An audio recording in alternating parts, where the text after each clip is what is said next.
Today we're going to look at geometric probability. This is section 10.8 of our geometry book. The first thing we need to remember is that when we're trying to find the probability of an event, that's always equal to the number of favorable outcomes divided by the number of possible outcomes. So we're going to apply this to geometry by letting some points represent outcomes and then finding the probabilities by comparing the measurements of a set of points. So the first way we're going to do this is to compare the lengths of the segments. So for my geometric probability, I'm going to be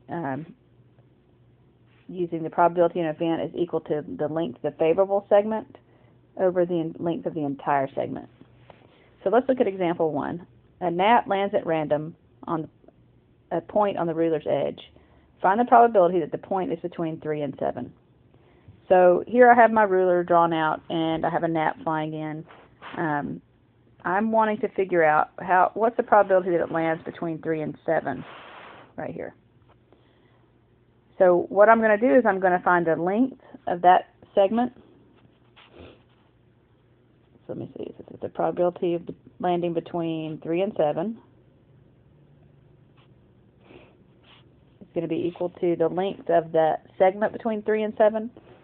So remember, we find horizontal length just by, we can count the spaces or we can subtract 7 minus 3, which is 4. So the length there of where I'm trying to find out the probability of it landing is 4, and the length of the whole ruler is 12. So the probability that it lands between 3 and 7 is 4 over 12, but usually we go ahead and reduce it, so that would reduce to 1/3. So we have a 1/3 probability that the gnat would land between the points 3 and 7.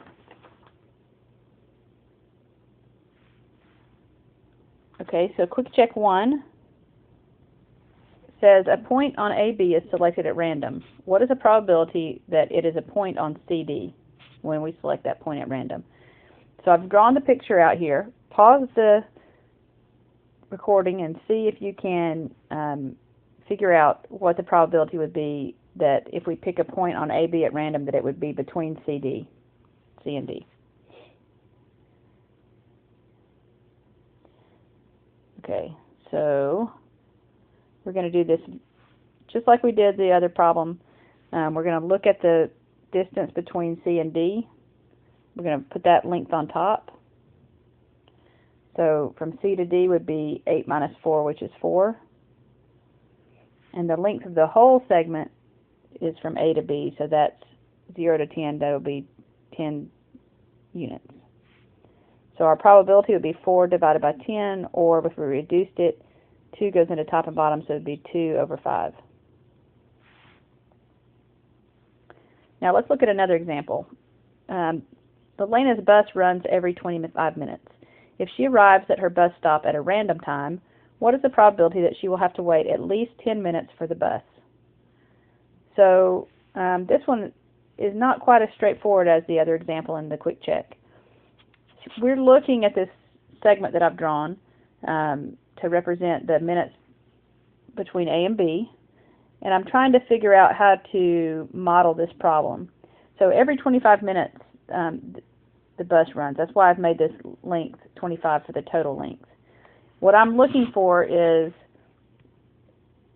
what's the probability that she has to wait at least 10 minutes. So if she arrived between 15 and 25, she wouldn't, well, let's say 16 and 25, she would not have to wait 10 minutes. But if she arrived at 15, the 15 mark, that would be 10 minutes. And anything before that would be more than 10 minutes.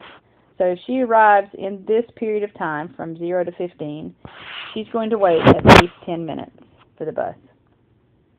So I'm going to do this just like we were doing before. So the probability of at least 10 minutes, I'm going to write that was greater than or equal to 10. It's going to be the length from 0 to 15, so 15. Over the length of the whole segment, which is 25. Now that can reduce to 3/5, or if we wanted to write it as a percentage, and we could divide it on our calculator, and we would get 0.6 or 60%. So there's a 60% chance that she's going to have to wait at least 10 minutes for the bus. Now let's look at this quick check that goes along with, no, I didn't look at the quick check that goes along with that. If we were going to, the quick check, I didn't add in here, the quick check's asking what's the probability that she would have to wait less than 10 minutes or no more than 10 minutes. Okay, that would be the other region that we didn't use before. So this region here from 15 to 25.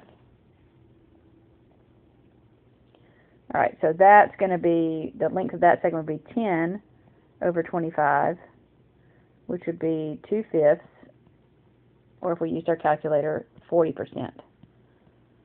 And that makes sense. Our probabilities, if we're covering all the outcomes that are possible in these two probabilities that we just did, they should add up to 1 or to 100%. And 3/5 plus 2/5 does add up to 1, or 60% and 40% do add up to 1.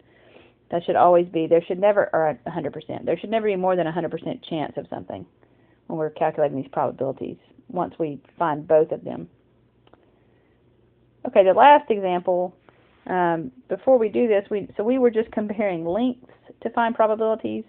We can also compare areas to find probabilities. So if we're going to use the area, we're going to say the probability of an event is equal to the area of the favorable region where I want something to happen, divided by the area of the entire region, the whole possible area. So example 3 says, assume that a dart you throw will land on a 1-foot square dartboard and is equally likely to land at any point on the board. Find the probability of hitting each of the purple, yellow, and red regions. The radii of the concentric circles are 1, 2, and 3 inches respectively.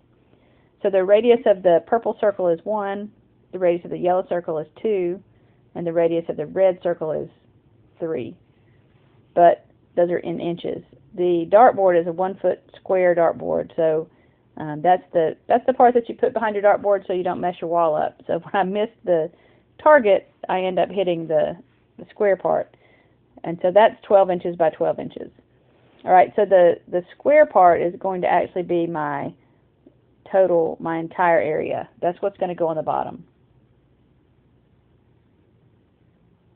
So the square area is going to be 12 inches by 12 inches. Now notice I'm not doing 1 foot by 1 foot because the radius of the circle, of each of the circles that they gave me are in inches.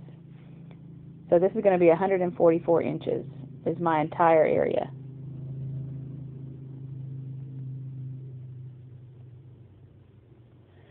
Now if I want to find the probability of hitting the purple, then I'm going to put the area of the purple circle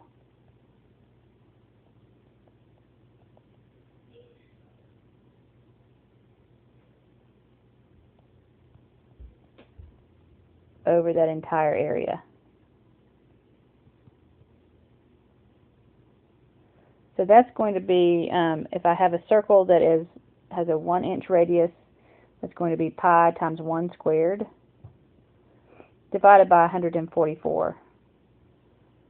And that's going to I'm just going to leave that as pi over 144 for now.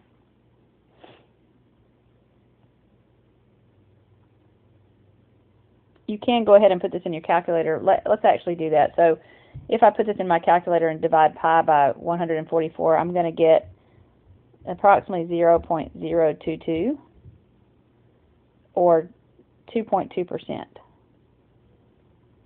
So it's not a very big chance that I'm going to hit that purple bullseye in the middle.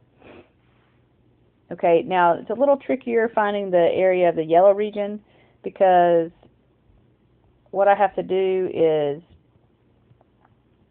take the area of the yellow region minus the area of the purple region. I don't want it to land in the purple. I want to only know the probability of it hitting in the yellow. So it's going to be the area of the purple, area of yellow minus the area of purple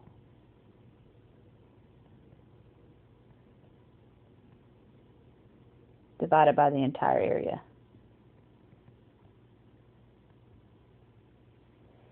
Okay, so that's going to end up being the area of the yellow circle had a 2-inch radius, so it'll be pi times 2 squared.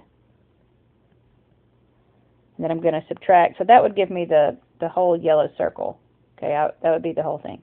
But when I'm taking out that purple part in the middle, that would leave me with the ring that's yellow. That's what I'm looking for.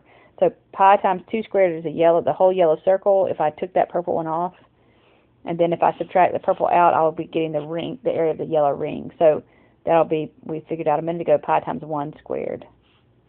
And all of that over 144. So that's going to equal 4 pi minus 1 pi will be 3 pi divided by 144. And if I do that on a calculator, I'm going to end up with 0.065. Or that would be 6.5%. Okay, so because that yellow region has a little more area, we have a higher probability of hitting that. The last one we're supposed to be finding is the probability that we hit the red. And so we would do that very similarly to what we did with the yellow. I want to find the red ring, so I'd find the area of the whole red circle, which has a radius of 3. I would subtract out the yellow circle from it. I'm not going to worry about the purple because the purple is sitting on top of the yellow there. So if I just take the red circle area and subtract the yellow circle area, that will give me the area of that red ring. So that would be pi times 3 squared minus, I'm writing 9 because I'm thinking of 3 squared, minus pi times 2 squared over that whole region, which is 144. That's going to give me 9 pi minus 4 pi over 144. So I'll have 5 pi over 144. And that's going to turn out to be 0.109. I'm rounding. But if I wrote this as a percentage, it would be 10.9%. Okay, so not a great percentage, but when you do these ones that include area, you need to be careful to make sure, like we had to do on the yellow and red, that sometimes you have to adjust and subtract things out to get the area that you're really concerned with. All right, finally on Quick Check 3, if you change the purple circle as indicated, how does the probability of hitting the purple circle change? So if I double the radius from 1 inches to 2 inches, what would happen there? Would I increase it by 2? Would I increase it by 4? What would happen? Okay, so since if I increased it by 2 or doubled it, it would be pi times 2 squared for that favorable area. That would be 4 pi. The time before I had just pi. So this is going to increase it 4 times.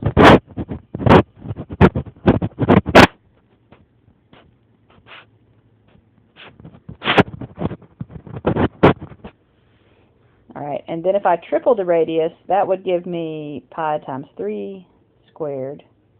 So 9 pi. That would end up making me multiplying by 9.